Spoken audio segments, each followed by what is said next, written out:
Hello friends, स्वागत है आप सभी का हमारे यूट्यूब चैनल पे। तो हमने कल फिजिक्स पेपर 1 का यूनिट 1 स्टार्ट किया था, जिसमें हम बताए थे कि गैलीलियन ट्रांसफॉर्मेशन इक्वेशन क्या होता है और उसको प्रूफ करके भी दिखाए थे। तो आज हम इस वीडियो में पढ़ने वाले हैं गैलीलियन निश्चरता या गैलीलियन इनवेरिएंस। तो सबसे पहले ये जानते हैं कि गैलीलियन निश्चरता क्या होता है। तो गैलीलियन रूपांतरण के अंतर्गत 3 सिद्धांत बताए थे, जो कि मैं यहाँ पे लिख के दिखा रही हूँ, आप लोग इसको लिख सकते हैं। तो सबसे पहला क्या बोल रहा है, किसी घटना का समय t किसी विशेष निर्देश फ्रेम पर निर्भर नहीं करता।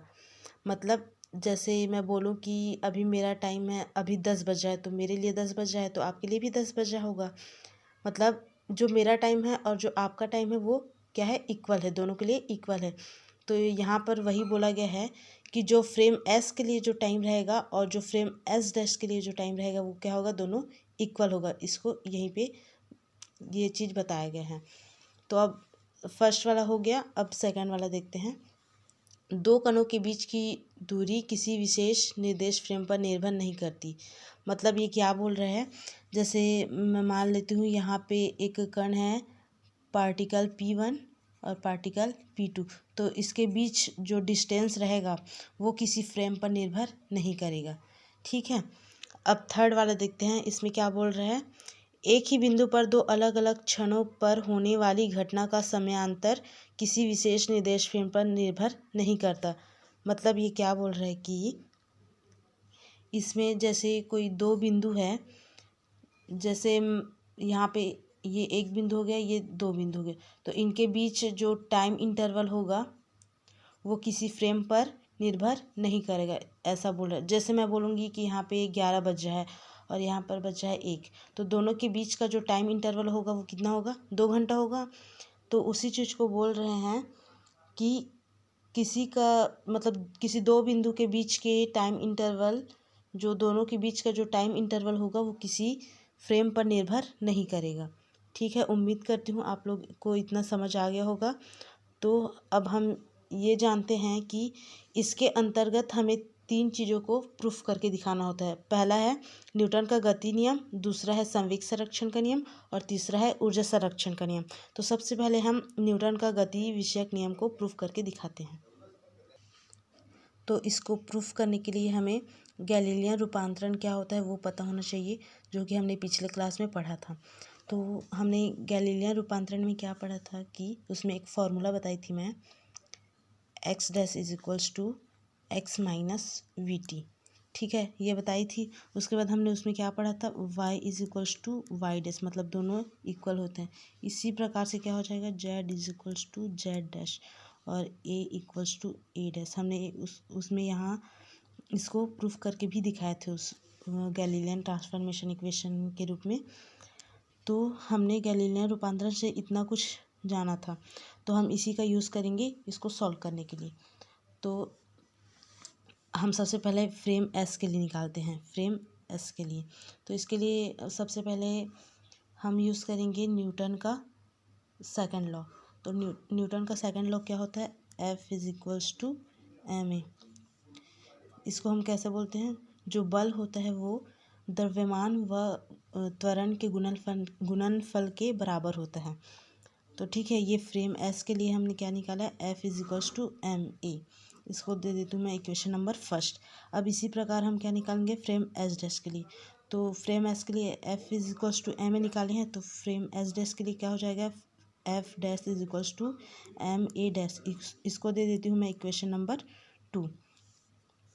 अब यहाँ पे समझने वाली बात क्या है, देखिए, जब किसी दो इक्वेशन का लेफ्ट हैंड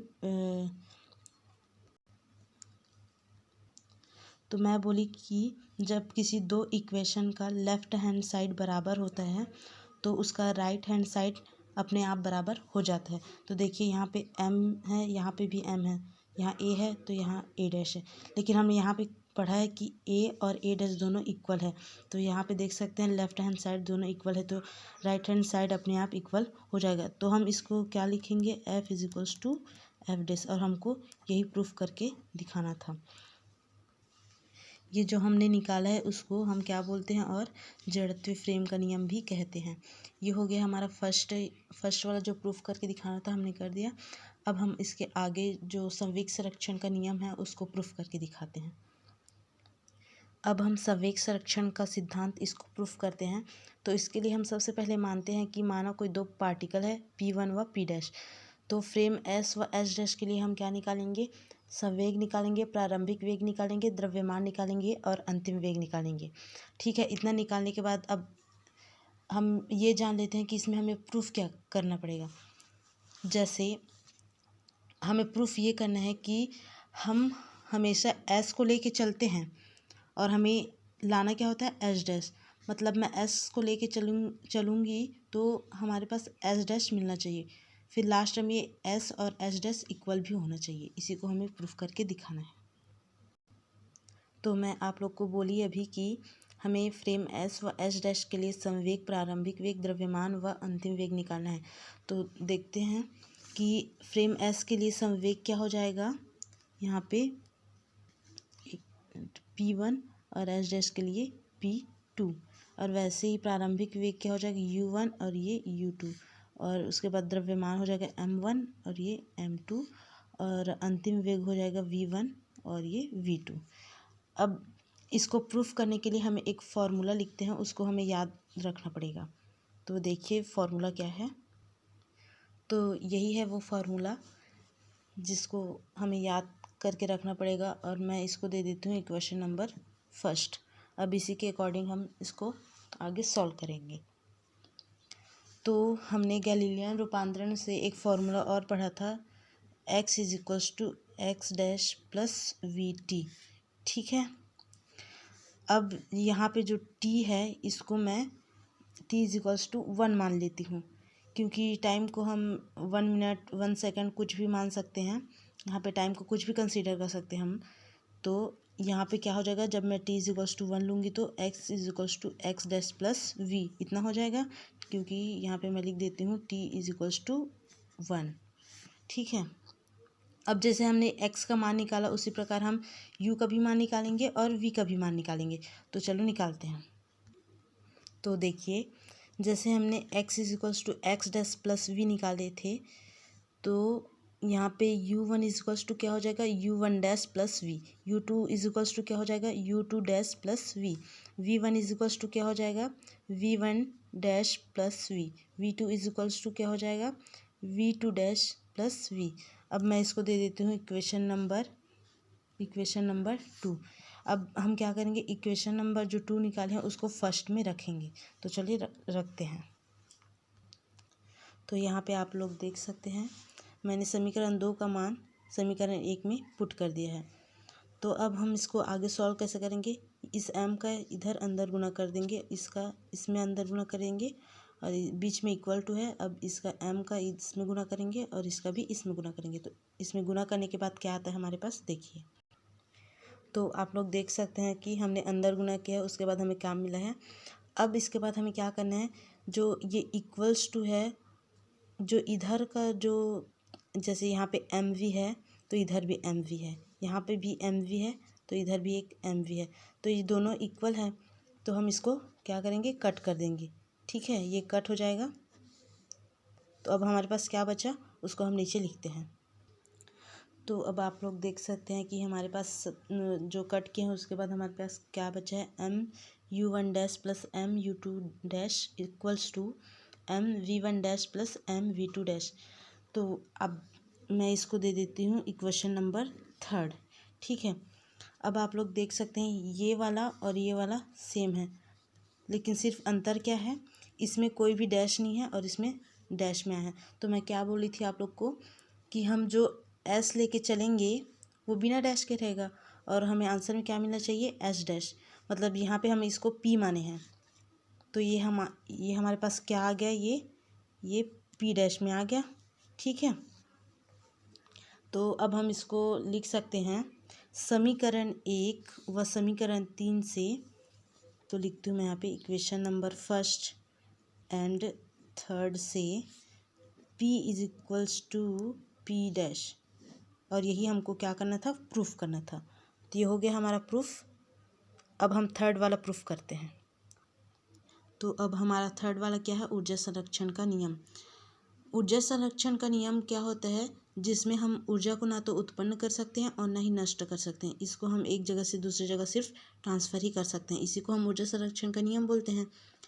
अब ये भी जानते हैं कि ऊर्जा जो है वो कई प्रकार के होते हैं। तो यहाँ पे हम सिर्फ 2 ही प्रकार की ऊर्जा के बारे में बात करेंगे। जैसे मैं यहाँ पे बोलूँ कि E is equals to kinetic energy plus potential energy. ठीक है। अब आप लोग ये तो जानते होंगे कि काइनेटिक एनर्जी और पोटेंशियल एनर्जी का फार्मूला क्या होता है, तो मैं उसी को यहाँ पे लिख रही हूँ। तो यही वो फार्मूला है काइनेटिक एनर्जी का और पोटेंशियल एनर्जी का। तो अब हम इसी में से आगे बढ़ते हैं। अब देखिए, जैसे हमने संवेग संरक्षण का सिद्धांत को प्रूफ करने के लिए एक फार्मूला का यूज़ किए थे, उसी प्रकार इसको भी प्रूफ करने के लिए हमें ये वाला फार्मूला का यूज़ करना पड़ेगा। तो देखिए, अब जैसे हमें एग्ज़ाम टाइम में सिर्फ संवेग संरक्षण का सिद्धांत तक बनाया है और ये थर्ड वाला का फार्मूला है हमको याद नहीं आ रहा है, तो हम एक ट्रिक बताते हैं आपको। तो जो हम संवेग संरक्षण का जो सिद्धांत वो वाला जो फार्मूला यूज़ किए थे, उसी में हम इसको ये वाला फार्मूला बना के दिखाते हैं आपको। जैसे आप लोग यहाँ पे देख सकते हैं, हमें ये सेकंड वाला को प्रूफ करने के लिए ये वाला फार्मूला का हमने यूज़ किया था, तो इसी को थर्ड वाले में भी किए हैं, लेकिन इसमें थोड़ा सा और क्या कर दिए हैं उसमें। यहाँ पे जैसे हम 1/2 का भाग दे देंगे और ये जहाँ पे भी U1 है उसको स्क्वायर कर देंगे, U2 को भी स्क्वायर कर देंगे, V1 को भी स्क्वायर कर देंगे और V2 को भी स्क्वायर कर देंगे, और सबके सामने में क्या लग जाएगा, 1/2। तो अब ये वाला फार्मूला हमारे थर्ड वाले के लिए बन गया। तो जैसे हम बीच में अटक जाते हैं, तो ऐसा छोटा सा ट्रिक बना लो जिससे हम मतलब आसानी से याद रख सकें सब फार्मूला को। तो चलिए थर्ड वाला को प्रूफ करते हैं। अब जैसे हमने यहाँ पे U1 U2 V1 V2 निकाले हैं, इसका मान निकाले हैं, वैसे ही थर्ड वाले के लिए भी इसी का मान निकालना पड़ेगा, और ये भी मतलब ये मान जो है वो सेम टू सेम वहाँ भी यूज़ होगा। तो इसी को हम वहाँ पे भी लिखते हैं।